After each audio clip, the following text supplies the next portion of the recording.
এই লেকচারের বিষয়বস্তু হচ্ছে ভারকেন্দ্র নির্ণয়ের আরও কিছু অঙ্ক করা। গত লেকচারে আমরা দেখেছিলাম ভারকেন্দ্রের কনসেপ্টটা কীরকম, এবং যদি একটা কম্পোজিট এরিয়া যেটা কয়েকটা রেক্ট্যাঙ্গেলের সমন্বয় অথবা একটা রেক্ট্যাঙ্গেল থেকে অন্য এক বা একাধিক রেক্ট্যাঙ্গেল বিয়োগ করে পাওয়া যায়, সেটার ভারকেন্দ্র কীভাবে একটা সূত্র প্রয়োগ করে কম্পোজিটটার ভারকেন্দ্র বের করতে। আজকে আমরা এই লেকচারে আরও কিছু অংশ দেখব যেখানে রেক্ট্যাঙ্গেল ছাড়াও এখানে ট্রায়াঙ্গেল এবং সার্কেলের অংশ যুক্ত থাকবে কম্পোজিট বডিতে। তা আমরা এর আগের দিন যেটা দেখেছিলাম সেটা একটু ছোট্ট করে যদি রিভিউ করি, যে আমাদের রেগুলার যে শেপগুলো আছে যেগুলো ভারকেন্দ্র কোথায় আছে এই বডির সাপেক্ষে সেটা আমরা জানি, এবং বৃত্তাংশের সাপেক্ষে কোথায় আছে জানি, এবং সমকোণী ত্রিভুজের ক্ষেত্রে আমরা একটা সুবিধা হচ্ছে যে সমকোণের একটা ধারের যেহেতু মধ্যমাগুলোর ছেদবিন্দুতে ভারকেন্দ্র যেটা মধ্যমাকে 2:1 অনুপাতে অর্থাৎ 3 ভাগের 1 ভাগ একদিকে আর 2 ভাগ আরেক দিকে এভাবে ভাগ করে, কাজে আমরা একটা সাইড বা দুইটা সাইড যখন জানা থাকে তখন আমরা ভারকেন্দ্রটা সহজেই আনুপাতিক হারে নির্ণয় করতে পারি। যেমন এই দৈর্ঘ্যটা জানা থাকলে এখান থেকে এই দৈর্ঘ্যের 1/3 হাইটে এই কেন্দ্র থাকবে, এবং এই দৈর্ঘ্যের এদিক থেকে 1/3 এদিক থেকে 2/3 দূরত্বে এই কেন্দ্রটা থাকবে। এছাড়া আমরা যেহেতু এইটার সাপেক্ষে কোথায় কেন্দ্রটা জানি, তাহলে একটা কোঅর্ডিনেট সিস্টেম বা এক্সিসের সাপেক্ষে এটার এই স্থানাঙ্কটা আমরা বের করতে পারি, সেটাও দেখেছিলাম। যে এরকম ফর এক্সাম্পল এই আয়তক্ষেত্রটার নিজের সাপেক্ষে কত দূরে আছে সেটা যেমন জানি, এই কেন্দ্রের সাপেক্ষে এটা মাইনাস মানে এটার স্থানাঙ্কটা আমরা জানতে পারি। একইভাবে এটার সাপেক্ষে কত দূরত্বে আছে যেমন জানি, এই এক্সিসের সাপেক্ষেও কত দূরে আছে সেটা আমরা জানতে পারি। তাহলে আজকে আমরা যে অঙ্কটা করব, যে অঙ্কগুলো করব, তার প্রথমটাতে ট্রায়াঙ্গেল আছে, ট্রায়াঙ্গেলের সাথে রেক্ট্যাঙ্গেল আছে, একটা বৃত্তও আছে, সেটাতে আমরা চলে যাই। এইটা হচ্ছে সেই অঙ্ক। এখানে দেখা যাচ্ছে যে এইটা দেখে মনে হচ্ছে যে একটা ট্রায়াঙ্গেল, একটা চতুর্ভুজ মানে একটা রেক্ট্যাঙ্গেল এবং একটা বৃত্তের সমন্বয়ে গঠিত, এবং ডাইমেনশনগুলো এখানে দেয়া আছে। তা প্রথমে এটা সলভ করার জন্য আমরা এক্সিস একটা এঁকে নিই সুবিধা মতন জায়গায়। যদি না দেয়া থাকে তাহলে আমাদের সুবিধা হয়ে গেল, আমরা এটার একেবারে ঘেঁষে যদি এক্সিস আঁকি তাহলে সবচেয়ে সুবিধা হবে। এরপরে এটাকে আমরা অ্যানালাইসিস যখন করব, আমরা এটাকে তিনটা অংশে ভাগ করে দেব। দুটো একটা ত্রিভুজ একটা চতুর্ভুজের যোগফল থেকে একটা বৃত্ত বিয়োগ গেছে, এভাবে আমরা দেখে চিন্তা করে এটা করতে পারি যে একটা চতুর্ভুজ থেকে একটা ত্রিভুজের সাথে একটা চতুর্ভুজ যুক্ত হয়েছে, ত্রিভুজটা যেখানে শেষ হয়েছে তারপর থেকে চতুর্ভুজটা যুক্ত হয়েছে, এবং চতুর্ভুজের কেন্দ্র আর এই বৃত্তের কেন্দ্র একই জায়গায় আছে। তাহলে স্থানাঙ্কগুলো আমরা এখানে আর না মেপে এখানেই মেপে ফেলতে পারি। যেমন এই বৃত্তটা চতুর্ভুজটার বা আয়তক্ষেত্রটার স্থানাঙ্কটা এক্সের দিকে দেখাবো, এদিক থেকে 300 আর 150, 450 মিলিমিটার এই পাশে আছে, আর এই পাশ থেকে 100 মিলিমিটার, তার মানে এটার স্থানাঙ্ক হবে 450, 100। একইভাবে বৃত্তটা তো একই জায়গায় কেন্দ্র, কাজে এটাও 450, 100 হবে। ত্রিভুজের ক্ষেত্রে যেটা দেখা যাবে যে এখানে যে 300 আছে তার এদিক থেকে 3 ভাগের 1 ভাগ, এদিক থেকে 2 ভাগ, মানে এদিকে 200 আর এদিকে 100 এইভাবে থাকবে। আর উচ্চতার ক্ষেত্রে যেহেতু এটা উচ্চতা 200 এ পাশে দেখা যাচ্ছে, কাজে 200 এর 3 ভাগের 1 ভাগ অর্থাৎ 66.67 এদিকে থাকবে, আর বাকিটুকু এদিকে থাকবে। এই হচ্ছে এটার কেন্দ্রের অবস্থান এই ত্রিভুজের সাপেক্ষে। কাজে আমরা এখন এই এক্সিসের সাপেক্ষে, যেহেতু এই এক্সিস এই কর্নারে, এটার স্থানাঙ্ক হবে, এই ছকটা আমরা ফিল আউট করে ফেলতে পারি। দেখো এখানে তিনটা বস্তুর সমন্বয়, একটা ট্রায়াঙ্গেল, একটা রেক্ট্যাঙ্গেল আর সার্কেলটা বিয়োগবোধক হবে, বিয়োগ যাবে সবসময় হিসাব থেকে, যেহেতু এটা মূল বডিতে এটা বিয়োগবোধক হিসেবে আছে। প্রথমে ট্রায়াঙ্গেলের যদি এরিয়া দেখি, ট্রায়াঙ্গেলের বা ত্রিভুজের ক্ষেত্রফল হচ্ছে হাফ ইন্টু ভূমি ইন্টু উচ্চতা। এখানে হাফ হচ্ছে 0.5, ভূমি হচ্ছে 300, উচ্চতা হচ্ছে 200, এই যে গুণ করে এটা পাওয়া গেছে। একইভাবে রেক্ট্যাঙ্গেল হচ্ছে দৈর্ঘ্য গুণ প্রস্থ, কাজে দৈর্ঘ্য আর প্রস্থ গুণ করা হয়েছে। আর বৃত্ত হচ্ছে পাই আর স্কোয়ার, কাজে পাই ইন্টু আর মানে রেডিয়াস স্কোয়ার করে এটা পাওয়া গেছে। এবং এই তিনটার সমন্বয় মানে এইটা যোগ এটা বিয়োগ এটা করে এই যোগফলটা সামেশন অফ এআই পাওয়া গিয়েছে। আর যেটা বলছিলাম যে এটার যে কেন্দ্র ট্রায়াঙ্গেলের, এই যে 200 আর 66.67, এই দুটোই হচ্ছে এই এক্স আর ওয়াই এর ভ্যালু। রেক্ট্যাঙ্গেলের ক্ষেত্রে 450 আর 100, এবং সার্কেলের ক্ষেত্রেও সেম ভ্যালু। কাজেই এরিয়া থেকে এগুলো গুণ করে করে, যেমন এটা থেকে এটা গুণ করে এটা পাওয়া গেছে, এটাকে এটা দিয়ে গুণ করে এটা পাওয়া গেছে, এভাবে গুণ করে করে পাওয়া গেছে। এবং এই তিনটার যোগফল মানে এটা যোগ এটা বিয়োগ এটা করে এটা পাওয়া গেছে, এবং এটার যোগফল এভাবে পাওয়া গিয়েছে। আমরা এখন এই ফর্মুলাটা প্রয়োগ করলে এই যে summation of AI x I, এটার ভ্যালুটা হচ্ছে এই যোগফলটা। যোগফল মানে আসলে এখানে বিয়োগ একটা আছে, এটাকে আমরা যোগফল বলছি, সমষ্টি বলছি। এটা divided by summation of A I. এই সামেশন অফ এআই মানে এই দুটো যোগ থেকে এটা বিয়োগ করলে একটা ভ্যালু পাওয়া যাচ্ছে, এবং সামেশন অফ ওয়াই বারের জন্য আরেকটা করলে আরেকটা পাওয়া যাচ্ছে। এবং এই ভ্যালুটার দিকে লক্ষ্য করলে বোঝা যায় এটা ঠিক হলো কিনা ভুল হলো। অনেক সময় আমরা খালি চোখে দেখেও একটা আন্দাজ করতে পারি যে ঠিকের দিকেই আছে না পুরোপুরি ভুল হয়েছে। যেমন এটার ভারকেন্দ্রটা মোটামুটি 346, এইখানে 300, এই পর্যন্ত 300, আর এইখানে হচ্ছে 75 আছে, এইদিকে 75 ছিল, এদিকে 75। যেমন এটা রেডিয়াস 75, তো এখান থেকে এটুকু 150, তার মানে এই অংশটুকু 75, এই অংশটুকু 75, তা 375 হচ্ছে এটা। তার মানে 300 আর 375-এর মাঝামাঝি একটা জায়গা আছে এটা, তার মানে এরকম একটা জায়গায় ভারকেন্দ্র আছে। আর দ্বিতীয়ত হচ্ছে উচ্চতাটা, এটা ডেফিনেটলি এটার যে ভারকেন্দ্র আর এটার যে ভারকেন্দ্র, এই দুটার মাঝামাঝি কোথাও হবে। এর নিচেও হতে পারবে না, এর উপরেও হতে হলে সেটা মনে হবে অস্বাভাবিক, কারণ ব্যালেন্স থাকতে তো এর এদিকেই কোথাও একটা থাকতে হবে।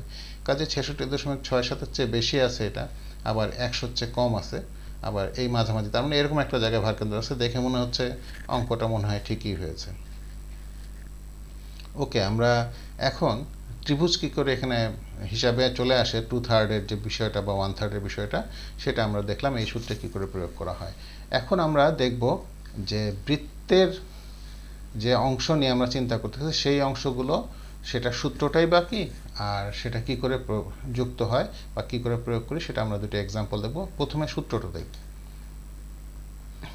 এই যে এখানে অংশটা দেখতেছি, এটার নাম হচ্ছে, আমি বলি এটাকে পিজা, একটা পিজার অংশ। পিজা কেটে দিলে এরকম একটা অংশ দেখা যায়। এটাকে বলতেছে সার্কেল সেক্টর। আমি এতদিন ভাবতাম এটার নাম সার্কেলের সেগমেন্ট, এটা সেগমেন্ট না, সেক্টর। যদি একটা সার্কেলের এরকম করে একটা জ্যা বা কর্ড যেটাকে বলে টেনে কাটা হয়, এগুলোকে বলা হয় সেগমেন্ট। এটাকে বলা হয় ছোট সেগমেন্ট, এটা বড় সেগমেন্ট, মানে মাইনর আর মেজর সেগমেন্ট। কিন্তু কেন্দ্রে এরকম করে পিজার মতো যেটা কেটে নেওয়া হয় সেটার নাম হচ্ছে সেক্টর, টেকনিক্যাল নাম জ্যামিতির ভাষায়। আর এটা বাংলায় দেখলাম আজকেই শিখলাম আমি, এটার নাম হচ্ছে বৃত্তকলা। এখন অনেক রকম কলা দেখেছো, সবরি কলা, সাগর কলা, শিল্পকলা, ছলা কলা, এর সাথে বৃত্তকলাটাও শিখে রাখো। Just joking. এনিওয়ে, আমি এটাকে পিজার টুকরা বলতে বেশি স্বাচ্ছন্দ্য ফিল করি। যাই হোক, তা এটার ভারকেন্দ্র কোথায় হবে দেখলেই বোঝা যাচ্ছে যে এটা একটা এক্সিস অফ সিমেট্রি আছে, অর্থাৎ এটা একটা দাগের দুই পাশে প্রতিসম, অর্থাৎ একটার অর্ধেক আরেকটা, সেই বরাবর যদি একটা দাগ টেনে ফেলি তাহলে এটার উপরে আর নিচে দুই পাশে সেম সেম জিনিস আছে, কাজেই ভারকেন্দ্রটা এই লাইনের উপরে হবে, এই ব্যাপারে কোনো সন্দেহ নেই। এখন এটা যেহেতু ত্রিভুজ না, ত্রিভুজ হলে তো 2/3, এখান থেকে 2 আর এদিক থেকে 1 এই রেশিওতে ভাগ করতো। এটা যেহেতু ত্রিভুজ না, এটার হয়তো অন্য কোনো রেশিও হবে। সেই সূত্রটা কি, ভারকেন্দ্রটা এরকম কোনো একটা জায়গায় হতে পারে, আর এই যে টোটাল যে কোণটা সেটাকে 2 ভাগ করেছে, এই টোটাল কোণটাকে আমি এই পাশটাকেও বলতেছি বিটা, এই পাশটা বিটা, মানে টোটাল কোণটা 2 বিটা ধরতেছি। কেউ বলতে পারতো স্যার এটা পুরোটা থিটা ধরে, এটা θ/2, এটা θ/2 ধরলে কোনো সমস্যা হতো না? কোনো সমস্যা হতো না। তবে যে সূত্রটা ডিরাইভ করা হয়েছে সেই সূত্রটা এদিকে বিটা এদিকে বিটা ধরে ডিরাইভ করছে, কাজে আমার সূত্রটা ওইভাবে করেছে জন্য এইভাবেই আমাদের মনে রাখতে হবে, তাহলেই আমরা এটা প্রয়োগ করতে পারবো। তাহলে ভারকেন্দ্রটা এরকম একটা ডিস্টেন্সে আছে এবং এই ডিস্টেন্সটাই আমাদের জানা দরকার। এটাকে আমরা বলতেছি এক্স বার। এটা তাহলে আমাদের সেই রেগুলার শেপের ভারকেন্দ্র কত দূরে। আর ওয়াই কি হবে, এই লাইনটা তো আমি এভাবেই ইন্টেলিজেন্টলি আমি এক্সিসটা এভাবে এঁকে ফেলছি যে এইটার ওয়াইয়ের দিকে আর সরতেছে না। এটা এক্সের ভ্যালু আছে এই পয়েন্টটার, কিন্তু ওয়াইয়ের ভ্যালু 0। তো এক্সের ভ্যালুটা কত, এইটা হচ্ছে এক্সের ভ্যালু ফর্মুলা, আর ওয়াই তো 0 আমরা জানি। তাহলে এই ফর্মুলা হচ্ছে 2r sin beta by 3 beta. আর কি, আর হচ্ছে এই যে রেডিয়াসটা, এই বৃত্তের যে রেডিয়াস অর্থাৎ ব্যাসার্ধ, সেটাকে বলা হয় আর। এখন নিচের যে বিটাটা, এটা একটা ভেজাল আছে। ভেজাল হচ্ছে এই বিটাটা কিন্তু ডিগ্রিতে দেওয়া যাবে না, এটা রেডিয়ানে দিতে হবে। অর্থাৎ আমাদের যদি 180 ডিগ্রি হয় তাহলে পাই রেডিয়ানে 180 ডিগ্রি জানি, তাহলে এখানে পাই লিখতে হবে। যদি 45 ডিগ্রি হয় তাহলে π/4 লিখতে হবে এইভাবে, বা 90 ডিগ্রি হলে π/2 লিখতে হবে, এইভাবে করতে হবে এটা। না হলে কিন্তু এটা আমরা এখনই করব, কাজেই টেনশনের কিছু নাই।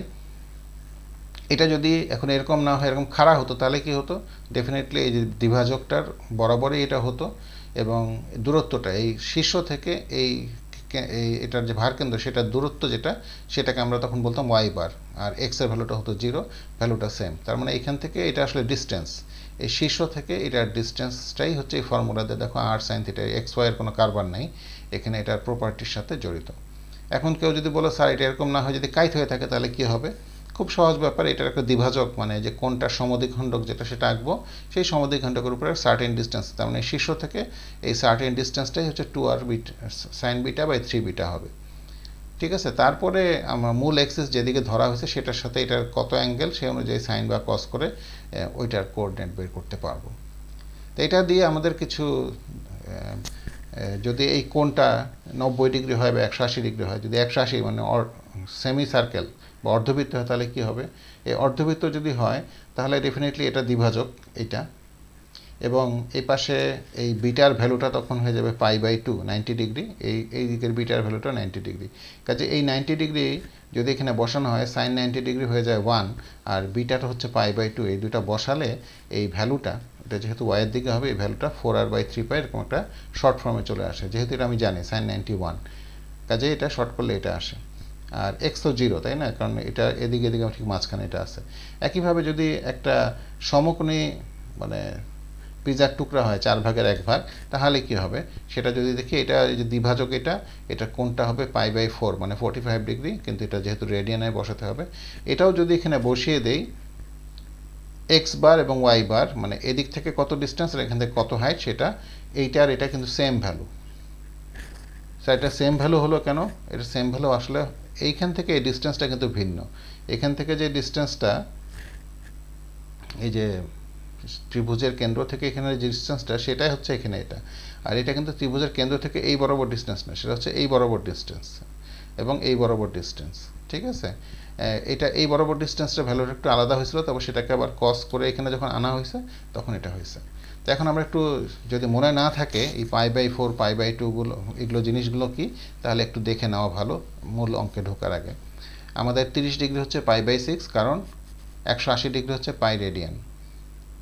ঠিক আছে, ডিগ্রি থেকে রেডিয়ানে কনভার্সন, কাজে যে কোনো যদি ডিগ্রি হয় সেটাকে π/180 দিয়ে গুণ করলে সেটা রেডিয়ান পাওয়া যাবে। তার মানে এটা থিটার জায়গায় যদি 30 ডিগ্রি হয় তাহলে এখানে 30 যদি দেওয়া হয় π/6 হবে, যদি এটা 45 ডিগ্রি হয় তাহলে π/4 হবে, 60 হলে π/3 হবে। এগুলো হয়তো আমাদের জানা আছে, জাস্ট একটু ঝালাই করে নিলাম যাতে পরেরটা করার সময় আর মেমোরি হাতড়াতে না হয়। ওকে, আমরা তাহলে একটা অঙ্কে যাই যেখানে শুধুমাত্র এই ধরনের পিজার টুকরা আছে, অন্য কোনো শেপ নাই।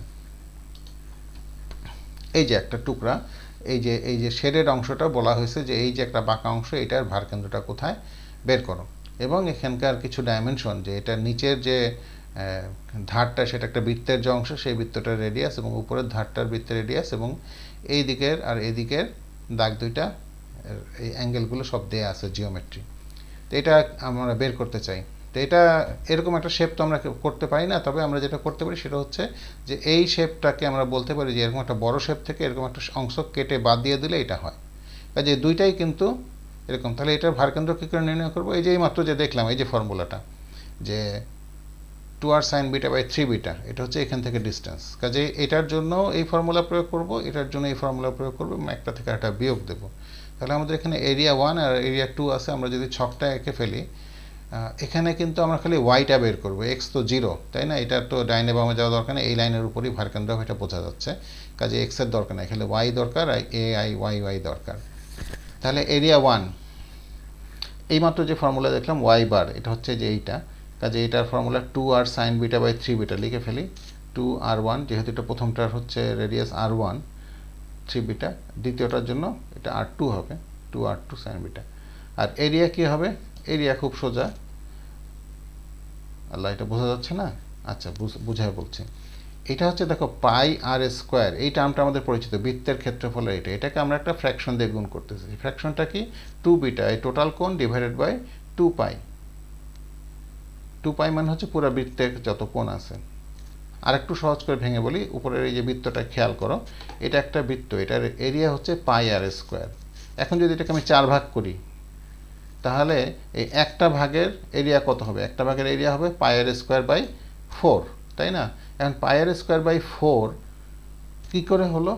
এটাকে আমরা 4 ভাগ করছি, কিন্তু 4 ভাগের বিষয়টা হচ্ছে আসলে এই 4 ভাগ যে করলাম এর মানে হচ্ছে এই অংশটার এই অ্যাঙ্গেলটা হচ্ছে কেন্দ্রে 90 ডিগ্রি, টোটাল কোণ 360 ডিগ্রি, সেই জন্যই এই রেশিওটা হচ্ছে 1/4।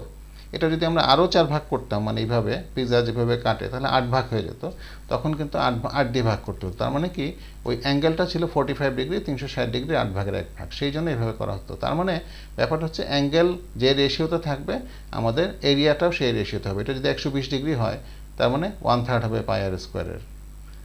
তো এখন যে কোনো একটা যদি অ্যাঙ্গেল নেই এখন, তাহলে কি হবে, এই অ্যাঙ্গেলটা 360 ডিগ্রি যত ভাগের যত ভাগ হবে, তার মানে থিটার সাথে 360 ডিগ্রি যে অ্যাঙ্গেল থাকবে টোটাল এরিয়াটাকেও সেই একই অনুপাতে তাকে ভাগ করতে হবে। এটা যে 10 ভাগের 1 ভাগ হয় পাই আর স্কোয়ারেরকে 10 দিয়ে ভাগ করতে হবে, এটা যে 4 ভাগের 1 ভাগ হয় 4 দিয়ে ভাগ করতে হবে। তো এইটা আমরা লিখেছি, কিন্তু এখানে তো পাই লিখছি, মানে হচ্ছে যে এটা যদি ডিগ্রিতে হয় এটাও ডিগ্রিতে এটাও ডিগ্রিতে, তখন এইভাবে লিখবো। আর যদি রেডিয়ানে হয় তাহলে 360 ডিগ্রির বদলে আমরা লিখবো 2 পাই, কারণ রেডিয়ান হচ্ছে 2 পাই, রেডিয়ানে হচ্ছে এক বৃত্ত হয়, মানে পাই রেডিয়ান 180 ডিগ্রি, কাজে এটাও রেডিয়ান এটাও রেডিয়ান, তখন এইভাবে লিখতে হবে। তো এইটাই আমরা এখানে লিখেছি। তো পাই আর স্কোয়ারকে আমরা এই উপরের থিটা মানে এই পুরা কোণটা, এই পুরা কোণটা হচ্ছে এখানে 2 বিটা, একটা বিটা দুইটা বিটা 2 বিটা, আর নিচে হচ্ছে 2 পাই, এই রেশিও দিয়ে গুণ করে এটা পেয়েছি। তাহলে পরেরটাও একইভাবে পেয়েছি, 2 বিটা বাই একই রেশিও কিন্তু আরটা ভিন্ন। তাহলে এখন এই দুটো যদি গুণ করি, গুণ করলে কি বিটা বিটা কাটাকাটি যাবে মনে হয়, এই গুণ করলে এরকম, এখন যোগ করলে এই যোগফলটা পাওয়া গেল এবং এদিকে যোগ করলে এই যোগফলটা পাওয়া গেল। তাহলে আমাদের যে ফর্মুলা ভর কেন্দ্রের, যে Y bar equal to A Y I summation over divided by summation A I, কাজে এইটা দিয়ে এটা ভাগ করতে হবে, ভাগ করলে এরকম পাওয়া যাবে। আমরা চাইলে শুরু থেকে এই মানগুলো বসিয়ে অঙ্কটা করতে পারতাম, কিন্তু এইভাবে করলে হবে কি, যে কোনো ভ্যালুর জন্য করার টেকনিকটা আমরা শিখে গেলাম, সেই জন্য আমি মানটা সবার শেষে বসাচ্ছি। এখন যদি R1 এর জায়গায় 55, R2 এর জায়গায় 30 বসাই, আর এই বিটার জায়গায় 40 ডিগ্রি, না 40 ডিগ্রি বসানো যাবে না, এখানে রেডিয়ান বসাতে হবে, রেডিয়ান হলে এইটার ভ্যালুটা এরকম আসবে, ঠিক আছে।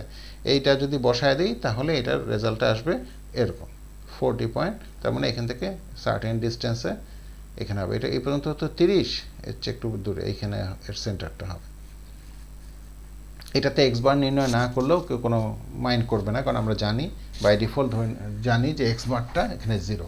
এটা লিখলে ভালো, না লিখলেও কোনো সমস্যা নেই। এখন এটা যদি বুঝতে পারা যায়, বুঝতে না পারা গেলে একটু রিওয়াইন্ড করে ভিডিওটা আবার দেখো, তাহলে দেখো পরবর্তীতে আরেকটা আমি যদি এরকম চিত্র দেই তাহলে কি এটা করা যাবে। এই যে এই অংশটা যদি ভারকেন্দ্র করতে বলি, দেখে অন্যরকম একটা ডোনাটের অংশ মনে হলেও এটা আর এটার মধ্যে কিন্তু কোনো পার্থক্য নেই, মানে টিপিক্যাল একই জিনিস, খালি এখানে এই বিটা, যে ছোট্ট একটা বিটা 40 ডিগ্রি ছিল, এখানে কিন্তু এই কোণটা একটু বড় করা হয়েছে, দুই পাশে এক্সটেন্ড করা হয়েছে, এটা 90 ডিগ্রি হয়ে গেছে। আগে বিটা 40 ডিগ্রি ছিল, এখন এটা 90 ডিগ্রি হয়েছে, এটাই হচ্ছে পার্থক্য। আর এটার জন্য R1 যেটা ছিল সেটা এখানে 55 মিলিমিটার দিছিলাম, এখানে R1 কত দেখো দেখি, এই ডাইমেনশন দেখে দেখো বোঝা যায় কিনা। তার মানে এইখান থেকে এই মাথা পর্যন্ত 20, আর এটার অর্ধেক 10, 30 হচ্ছে, এদিকেও লেখা আছে 30 হচ্ছে R1। আর R2 কত, R2 হচ্ছে এই ছোটোটার রেডিয়াস, তার মানে 10 মিলিমিটার। কাজেই এখানে যদি R1 30, R2 10, আর এই বিটার জায়গায় আমরা 90 ডিগ্রি মানে π/2 বসাই দিই, তাহলে এটা আমরা পেতে পারি। আমরা আরও দুইটা অঙ্ক দেখব। প্রথম অঙ্কটা, এটার মধ্যে কম্বিনেশন আছে ত্রিভুজের সাথে এরকম একটা জিনিসের। ওকে, এইটা হচ্ছে সেই অঙ্ক, বইয়ের মধ্যে অঙ্কটা খুব সম্ভবত 722 নম্বর অঙ্ক। তো এই অঙ্কটায় আমরা যে অংশটা এরকম শেড দেওয়া, এই অংশটার ভারকেন্দ্র নির্ণয় করতে হবে। তাহলে এটা একটা বৃত্তাংশ হয়েছে, এটা হচ্ছে বৃত্তের অংশ যা দিয়ে কাটা হয়েছে। এখন বৃত্তের অংশটাকে আমরা কিভাবে নির্ণয় করতে পারি, এর জন্য তো কোনো সূত্র জানি না। আমরা সূত্র জানি কিসের জন্য, আমরা সূত্র জানি পিজার টুকরার জন্য, আমরা সূত্র জানি ত্রিভুজের জন্য। কাজেই দেখো এটাকে আমরা একটা পিজার টুকরা থেকে এরকম দাগ দিয়ে এই ত্রিভুজটা যদি কেটে ফেলে দেই তাহলে জানা যাবে। তার মানে এই বৃত্তাংশ থেকে মাইনাস করতে হবে এইটা, তাহলে আমরা এই অংশটা পাবো। কাজেই এটা আমাদের এরিয়া 1, এটা এরিয়া 2। এখন আমরা যদি ঝটপট আমাদের ছকটা বানিয়ে ফেলি তাহলে কি হয়, এখানে ছকে কোনো ওয়াই নাই, কারণ হচ্ছে এটার দ্বিখণ্ডক বা সমদ্বিখণ্ডক যেটা কোণের, সেটা ঠিক এই এক্স অ্যাক্সিস। কাজেই এই লাইনের উপরে আমার ভারকেন্দ্রটা হবে, সেই ভারকেন্দ্র হবে বলেই আমাদের ওয়াই এর নির্ণয়ের দরকার নেই, শুধু এক্স নিয়ে ডিল করলেই হচ্ছে। তাহলে এটার নাম দিচ্ছি পিজা, আর এটার নাম দিচ্ছি triangle. Let's do it. Okay, আমরা পিজার টুকরার এরিয়াটা ওই যে পাই আর স্কোয়ার করে সেটাকে, এটার যে অ্যাঙ্গেল সেটার সাথে 360 ডিগ্রি রেশিও করলেই হয়ে যাচ্ছে, ঠিক ঠিক আছে? তাহলে pi into 30 square, pi into 30 square, এই রেশিওটা হচ্ছে 3/1 যেহেতু এটা 60 ডিগ্রি দেওয়া ছিল, কাজে 60 120 ডিগ্রি, সেটা হচ্ছে 360-এর 3/1, কাজে 3 দিয়ে ভাগ দিলেই হয়ে যাচ্ছে। তো এটাকে আমি এভাবেই রাখতে পছন্দ করি, দশমিক দেখাচ্ছে, এটা লেখা বেটার। এটার ভারকেন্দ্র কত দূরে হবে? এই যে ভারকেন্দ্রগুলো, এটার যেমন ভারকেন্দ্র এখানে, এটা ভারকেন্দ্র, এটা এখান থেকে সার্টেন ডিস্টেন্স হবে, ফর্মুলা দিয়ে বের করতে পারবো। আর এটার ফর্মুলা কি? এটা বের করতে পারলে তার 3/2 এদিকে আর 3/1 এদিকে। তো দেখি এটা কি হয়। এই যে 2r sin beta by 3 beta, এটা তো ফর্মুলা। তাহলে এখানে সব ভ্যালুগুলো যদি বসাই দিই, আর এর ভ্যালু এখানে যেহেতু বলে দিচ্ছে 2r 60, কাজে আর হচ্ছে 30, এই আর এর ভ্যালু বসায় দেওয়া হলো, আর বিটার ভ্যালু 60 ডিগ্রি, এটা বসায় দেওয়া হলো। এইখানে কিন্তু দেখো 60 ডিগ্রি বসালো, এখানে π/3, এখানে আমি π/3 লিখলেও কোনো সমস্যা ছিল না, সেক্ষেত্রে ক্যালকুলেটরের মোডটা চেঞ্জ করে ডিগ্রি থেকে রেডিয়ানে নিয়ে যেতে হবে। আর যেহেতু আমাদের ক্যালকুলেটর ডিগ্রিতে থাকে, কাজে এখানে আমি 60 বসাই দিলেও সমস্যা নেই। কিন্তু কারো কারো এই দুইটা দুই রকম দেখলে মাথা গরম হয়, তারা দুই জায়গায় π/3 বসায়, রেডিয়ান মোডে কাজ করে। কিন্তু এইখানে কখনোই ডিগ্রি বসানো যাবে না, এখানে বিটার ভ্যালুটা অবশ্যই আমার রেডিয়ানে বলতে হবে। 60 ডিগ্রি মানে হচ্ছে π/3 রেডিয়ান। এটা বসায় দিলে কাটাকাটি মাটাকাটি করে এরকম একটা ফিগার আসবে। এটা ইচ্ছা করলে গুণ করে লিখতে পারো। আমি এটা এরকম রাখছি কারণ পাই যখন এই যে ai xi গুণ করবো, এই পায়ের সাথে এই পায়ে কাটাকাটি যাবে, এটা আমি একটা আন্দাজ পেয়ে এইভাবে রেখে দিয়েছি। তো এই দুটা গুণ করলে আমাদের পাওয়া গেল একটা কিছু, এটার ভ্যালু। এখন আসি ট্রায়াঙ্গেলে। ট্রায়াঙ্গেলের বিষয়টা হচ্ছে আমাদের এই যে আর যেটা আছে, আর কস বিটা করলে এই টোটাল লেন্থটা পাওয়া যাবে। এই লেন্থের আমি তো এই আমার দুইটা ছেদবিন্দুর হচ্ছে এইখানে, তাহলে এইখান থেকে ডিস্টেন্সটা কত হবে? এই টোটাল ডিস্টেন্সের 3/2 হবে। কাজেই এইটা হচ্ছে আমাদের ফর্মুলা, আর কস বিটা, আর হচ্ছে এইটা কস বিটা যদি করা হয় তাহলে এই ভূমির এই যে এইটুকু অংশ পাওয়া গেল, আর কস বিটা। এটা 2/3 দিয়ে গুণ করা হচ্ছে, কারণ এখান থেকে এই ডিস্টেন্সটা হচ্ছে 3/2 এই পাশে, যেহেতু এদিকে বেশি অংশ, এদিকে মানে বড় অংশ, এদিকে চিকন অংশ, কাজে 3/2 এদিকে, কাজে এটাকে গুণ করে এটা পাওয়া গেল।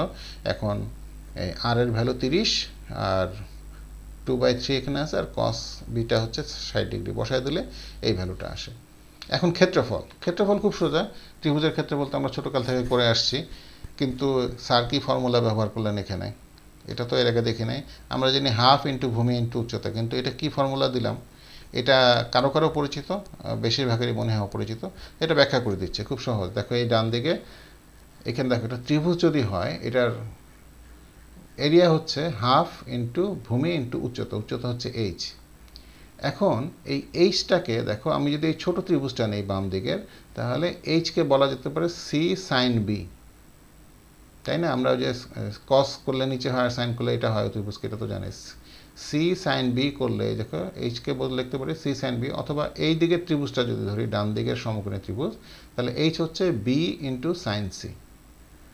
ঠিক আছে? তাহলে আমরা যদি এই হাফ ইন্টু ভূমি ইন্টু উচ্চতা, এই এইচের বদলে আমি এই বি সাইন সি বসাই, তাহলে এ বি সাইন সি হবে। অথবা যদি আমি বি সাইন সির বদলে না বসে সি সাইন বি বসাই, তাহলে হবে। দুই ক্ষেত্রে দেখো একটা মজার জিনিস, A B sign C, A B C, এখানেও এ বি সি তিনটে আসছে, হ্যাঁ, রিপিট হয়নি কিন্তু। আর এ আর বি কোথায়? এইটা এ, এটা বি, এটা বি, এর মাঝখানের কোনটা কিন্তু এ সাইন সি, ঠিক আছে? আবার এখানে দেখো এ আর সি, এ আর সি মাঝখানে কোনটা বি, এই যেটা বি। তার মানে দুইটা বাহু গুণ হবে, এবং সেই দুইটা বাহুর মধ্যবর্তী কোণের সাইনের সাথে গুণ হবে। এটাই হচ্ছে ফর্মুলা।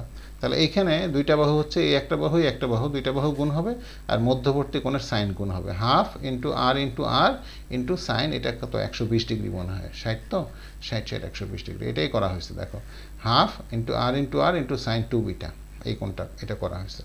কাজে এটা বসায় দিলে এটার একটা এরিয়া পাওয়া গেল। কাজে এই দুটা গুণ করলে আরেকটা ভ্যালু পাওয়া যাবে। এখন আমরা এটা যোগ করি, এটাও যোগ করি, তারপরে এটাকে এটা দিয়ে ভাগ করি, ভাগ করলে আমাদের ভারকেন্দ্র পাওয়া যাবে। ভারকেন্দ্রটা ঠিক হলো না ভুল হলো, এটা একটু যাচাই করা যায় কি? একটা হিন্টস দেই, যে এইখান থেকে এই পর্যন্ত হচ্ছে আমাদের 30 ইঞ্চি, যেহেতু এটা রেডিয়াস, এটাও রেডিয়াস। কাজে এটা ঠিক মাঝামাঝি অংশ, যেহেতু এই অংশটুকু ছিল 15 ইঞ্চি। দেখো এই যে এটা, এই যে 10 ইঞ্চি হচ্ছে, সেটা তো 2/3, তার মানে এই পর্যন্ত ছিল 15 ইঞ্চি, তার মানে ঠিক মাঝামাঝি জায়গা।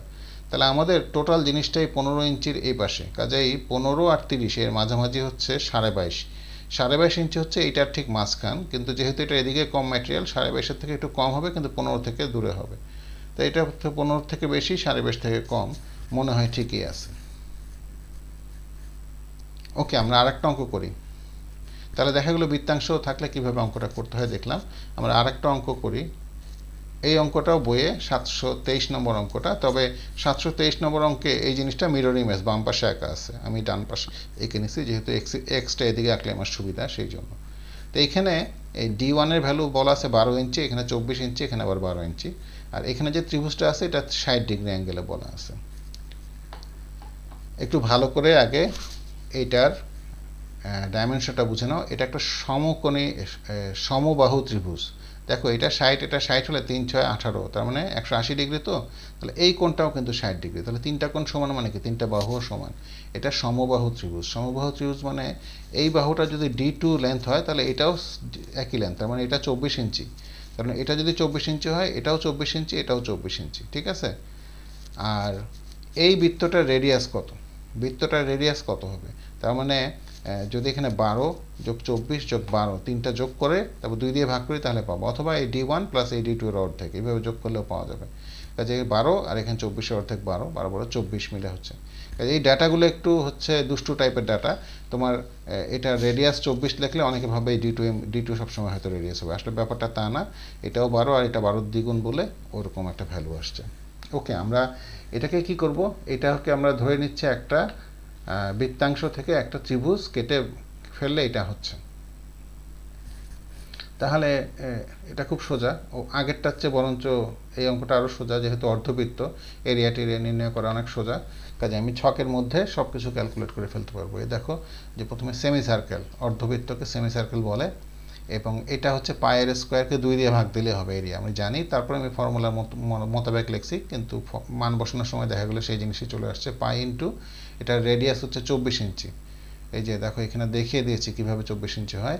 এইখান থেকে এই পর্যন্ত হচ্ছে 2টা D1 আর একটা 2টি যোগ করলে হয়, তার মানে 12 দুগুণে 24 যোগ 24, তার অর্ধেক হচ্ছে রেডিয়াস। হ্যাঁ, ওইভাবে আসছে 24, এই 24 না কিন্তু, কাজেই এটা কনফিউশন হয় না, এটা দুষ্টু ডেটা। হ্যাঁ, তাহলে এইভাবে এটার এরিয়া পাওয়া গেল। আর এটার x1 ডিস্টেন্স কত, ওই যে এটা যেহেতু অর্ধবৃত্ত আমরা 4r/3 পাই সরাসরি এই ফর্মুলা ব্যবহার করতে পারি, অথবা কেউ চাইলে অরিজিনাল ফর্মুলা যে 2r sin beta by 3 beta ব্যবহার করে 90 ডিগ্রি বসায় কাজটা বের করতে পারো, এইভাবে তাড়াতাড়ি হবে। তাহলে 4 ইন্টু r, আর হচ্ছে সেই 24, আর 3 ইন্টু পাই, গুণ করলে পাওয়া গেলো, এই দুটা গুণ করলে এরকম একটা সংখ্যা পাওয়া গেল। ট্রায়াঙ্গেলও তো সেই আগের মতোই, দেখো হাফ ইন্টু 2টা বাহু আর সংলগ্ন। তো এটা D2, এটা যেহেতু সমবাহু ত্রিভুজ, কাজে এই বাহু আর এই বাহু সেম দৈর্ঘ্য, কাজে D2 ইন্টু D2, আর যেইটাই ধরো না কেন sin 60 হবে। কাজে 24 গুণ 24, 24 স্কোয়ার, আর sin 60 ভ্যালু হচ্ছে √3/2, গুণ করলে এরকম একটা ভ্যালু পাওয়া যায়। আর এটার ডিস্টেন্স দেখো এখানে কিন্তু 1/3, আগেরটায় 2/3 ছিল। এটা আমাকে অনেকেই বলছে স্যার আগেরটা 1/3, 2/3, এটা 1/3 কেন? খুব সিম্পল উত্তর, যে এখানে প্রথমে হচ্ছে এইটা D2, এটা না কিন্তু এটা D2, এটাকে যদি আমি sin 60 করি তাহলে এই লেন্থটা পাওয়া যাবে, মানে এই মাথা থেকে এই বেস পর্যন্ত এই লেন্থটা পাওয়া যাবে sin 60 করলে। হ্যাঁ, এই sin 60, D2 ইন্টু sin 60 করলে এই পুরো লেন্থটা পাওয়া যাবে। এখন আমার এই এক্সিস হচ্ছে এইখানে, এক্সিসের কেন্দ্র এখানে, তাহলে এইখান থেকে ডিস্টেন্সটা মাপতে হবে। এখন এই শীর্ষ থেকে এটা যা ডিস্টেন্স 2 ভাগ, আর এদিকে 1 ভাগ, তার মানে টোটাল যা ডিস্টেন্স D2 sin 60 তার 3 ভাগের 1 ভাগ হচ্ছে এই পাশে। কাজেই 3 ভাগের 1 ভাগ, আগেরটা কি ছিল, এটা এই বৃত্তটা এই শীর্ষটা, মানে এই দুইটা এক্সিসের ছেদ বিন্দুতে এই শীর্ষটা ছিল, কাজে এইখান থেকে ডিস্টেন্স মাপা হয়েছিল, সেই জন্য 2/3 ছিল। আর এখানে আমরা এখন এমনভাবে এটা প্লেসমেন্ট করা আছে যে আমার এক্সিসটা গোড়াটা এখানে বেসটার সাথে, কাজে এটা 1/3 ডিস্টেন্সে। কাজে এখান থেকে পাওয়া গেলো, এই দুটো গুণ করে এটা পাওয়া গেলো। এখন এই দুটো যোগ করে, ও আচ্ছা এই ফর্মুলা না বুঝলে এর মনে করা দেওয়ার জন্য এটা দিয়ে দিয়েছি। এখন এই দুটো যোগ করলে এটা পাওয়া যাবে, এই দুটো যোগ করলে এটা পাওয়া যাবে, এবং এটাকে এটা দিয়ে ভাগ করলে আমাদের ভারকেন্দ্রটা পাওয়া যায় 11.43। তার মানে এরকম একটা জায়গায় ভারকেন্দ্র, ফাঁকা জায়গার মধ্যে ভারকেন্দ্র হচ্ছে টোটাল জিনিসটা। তাহলে এই হচ্ছে আমাদের অঙ্ক যা করা হয়েছে। কাজে এই অঙ্কগুলো যেহেতু করলাম, আমি হোপফুল যে এরপরে এই ধরনের শেপের অঙ্ক তোমরা করতে পারবে। এখানে চতুর্ভুজ আছে, ত্রিভুজ আছে, এবং এটা কিন্তু বৃত্ত না, একটা বৃত্তাংশ। এখানে অ্যাঙ্গেলটা অনেক বড়, 90 ডিগ্রি, 180 ডিগ্রির চেয়েও বড়। এখানেও আছে একটা অর্ধবৃত্ত, একটা চতুর্ভুজ, একটা ত্রিভুজ, এটার থেকে এটা বরঞ্চ সহজ করা। কাজে এই ডাইমেনশনগুলো দেওয়া থাকলে আমার হোপফুল তুমি অঙ্কগুলো করতে পারবা। তা আজকে এই পর্যন্তই। Thank you very much.